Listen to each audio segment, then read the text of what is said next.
Here is a look at a handful of third down coverage calls by the Ravens against the Titans. I will not be breaking down each play in general, to be honest, or specifically, to be honest with you. I will generally be talking about the coverages that are shown. I've actually did a one-play video on this one here. This is the near interception by Pepe Williams. This is cover 2. So if you're unfamiliar with my channel, the coverage will generally be given to you up there in the top left, among other information that you see that I should have taken off the screen. I have it listed as cover 2. Some people will call it cover 6, quarter, half. In any case, we're trying to make it look like a one-high look, and then post-snap, Kyle Hamilton is peeling out to halves or quarters. It looks like Robert Jackson is also getting off vertical, so those will be your 2 quarters guys. And then Jefferson is spinning, or moving back to, a half-field technique to the one receiver side. But in any case, it's definitely a too high look. It's either a cover 2, and Robert Jackson carries the guy vertical because of how number 2 plays it. They may be playing man on number 2 everywhere, and then Jackson takes number 1 vertical. There's various coverages we could be playing here, that I would be speculating to try to tell you the name of it because I don't know the systemic background that Mike Macdonald comes from in terms of, is it a TCU terminology system? Is it Pete Carroll, which we know it's not? It's definitely related to Wink Martindale, but not nearly as predictable. Here's another third down with Malik Willis in the game, and we've got cover 2 man. He plays a lot of this. I have seen this enough to know that he likes it. He likes to play cover 2 man. Again, there's the coverage up there in the top part of the screen. And what it allows him to do is to put this inside linebacker on the running back and gain a 5th rusher. Now, we're still leaving the middle of the field open, similar to Wink Martindale. Wink Martindale would be a little bit different with the way he played, third down coverages. We played a lot of man free. We'd bring 5 and then have a 6th guy on the running back, so you'd have less help deep. The Ravens played a lot of cover 2 man against the Chiefs in that regular season win last year in week 2 at home. You can see that the receiver, there's a little bit of separation here, but it's scramble drill. With 5-man rush, you would expect that you'll get some pressure on the quarterback. You'll cause him to either have to make a quick decision or move off his spot like this, and then your athletes can redirect and make a play. It also allows your safeties to help out, during scramble drill and either prevent a long run, which it looks like Tony Jefferson thinks could happen initially, but Malik Harrison's doing a nice job. Malik Harrison actually gets a quarterback hit on this. This is early in the game. Harrison made a handful of nice plays, but it allows those 2 safeties to fit wherever they need to fit. And with the guys that we have, especially Kyle Hamilton, Marcus Williams, Tony Jefferson, maybe to a lesser extent Chuck Hart, it could be a really good thing. Cover 0 down here near the goal line. This is the really bad angle that Kyle Hamilton took, and then Malik Willis escapes out the back end for a touchdown. But it is cover 0, right? So I'm going to illustrate that for you. This guy at 57 actually did a nice job playing man on tight ends. I was, pleasantly surprised. I think we got man with those 3 guys there, and I think that's why Christian Welch is running at this angle, because he's reading this tight end. At first, I thought this was a design play. I don't think it is. I believe this is Broderick Washington. He's winning on the front side. Front side means where the quarterback is running. So front side will be down here to the bottom side of the screen. The Ravens' defense is left or the offense is right. So as soon as Malik Willis sees the other team's jersey color flash in front of his eyes, he just puts his foot in the ground and reverses back the other way. I mistakenly thought this was a design play. Now, I do think that we get an extra half step here with Harrison. Again, he's responsible for the running back, I believe, here. So he hesitates for a moment and looks back. He just did it there. I'll try to run this back and let you see it. He looks back just a little bit for an instant to try to gather what's the running back doing.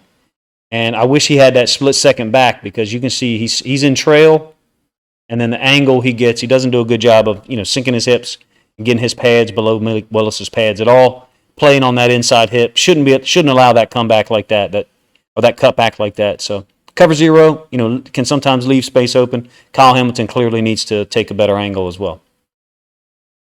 All right, 4th one I got for you, empty. And I have this listed as off man 3. From the distribution of this, it kind of looks like 3. All right, because you kind of have a third, a third, a third. You have three underneath droppers here very clearly. It's 3rd and 14. So, we're kind of letting these guys catch the ball and then rallying to catch them. Pepe Williams appears to be playing man on 2, which I kind of mentioned earlier to you guys. So we could have a coverage in here where he's man on 2, and then the corner is man on 1, depending on 2's release. Or they could be reading 2 and then adjusting. We don't know what it could be. I mean, it could be any number of things. I suspect that we have a similar call here between Pepe Williams is man on 2, and then he's man on 1, depending on 1's release. But it certainly does look like it could be cover 3 with Pepe Williams just playing man on 2. Cover 3 wouldn't be a bad call on 3rd and 13. So you see, and of course, there's many people have talked about Kyle Hamilton's burst and closing speed, and that his quote slow 40 time at the draft was overblown, which I think it was. That's not the point of this video, but I agree with all those people that he's much faster on the field than people want to give him credit for based on that 140 time at the draft. But the point of this video is we're multiple in our coverages. We're showing different looks. And if you looked at a video I released earlier tonight on our use of a drop end, I don't play that mentality of, we're only playing this coverage with our backups. Now, whatever coverage they're teaching to the first stringers, they're teaching to the second stringers, they're teaching to the third stringers. I got this called 2-man, and Jefferson appears to be looking for, 3 coming across on like an over route, trying to take that away. But he's not jumping it. He's not, impatiently jumping this because he knows that the route's coming to him. And then there's pressure from Means, who I thought played his butt off the other night.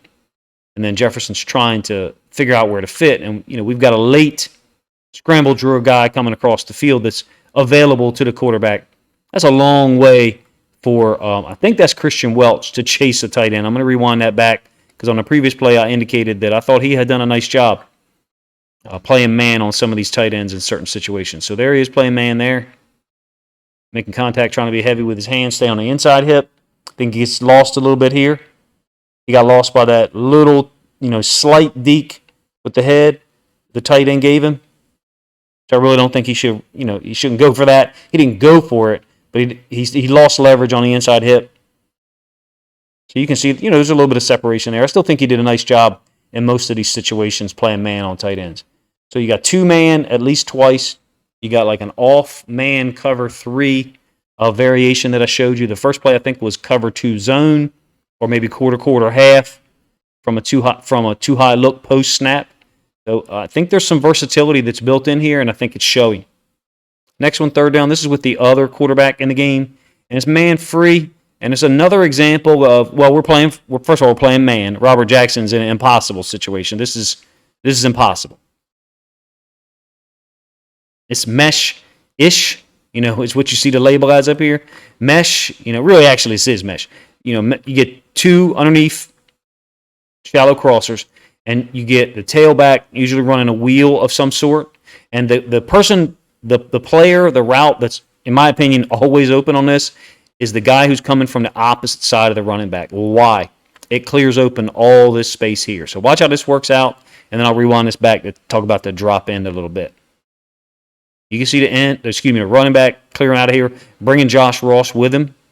Josh Ross isn't in bad position, but what does that do? It opens up all this space for the shallow drag from the other side to take advantage of.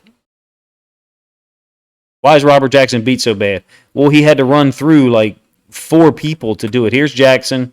Here's the guy he's guarding. One thing the Ravens are doing, I saw this in the Lions game last year. We did this. We do this with Bowser occasionally, but so we're dropping this end out of here, and he's just walling off. So something formationally about this tight flex, you can see up here I have it called tight flex, meaning all 4 guys, all 4 eligible receivers, not the running back, are from the top of the numbers to the top of the numbers. That's what I mean by tight. That's not a spread alignment. That's a compressed formation. But you can see Moon is trying to get hands on and disrupt that number 1 receiver. He just gets too high. The guy goes underneath of him. Pass rush doesn't get there. Wide open. Robert Jackson, impossible to cover that all the way across the field, having to run over the top of multiple guys. I think we got 2 more plays here, maybe 1. This is the drop end that I talked about in a previous video where we are, forgive me for that. If you didn't watch that video, that's okay. The drop end in this play is on our left, and it's Chuck Wiley, who I think has since been released or cut. And so the way we're doing this, and this is old school 50, football 50, if you don't know, is the 3-4. That's what it used to be called years ago. So basically, the guy who's dropping the end, the safety on the other side is going to spin down. So if you're playing cover 3, this guy and this guy will be playing the same technique. Now, that's not what this coverage is. But what we're doing is we're dropping the end out, and we're bringing these 4. 3, 4. So we're getting a 4-man rush, 7 in coverage, but the quarterback and the O-line doesn't necessarily know who's blitzing. I like it because we're limiting we're making ourselves less vulnerable on the back end by having that 7th player in coverage. Wink would have brought 5 there in a lot of cases, and there's just too much space all the way. The width of the field has space, and then the depth of the field has space as well. Pretty bad throw by the quarterback.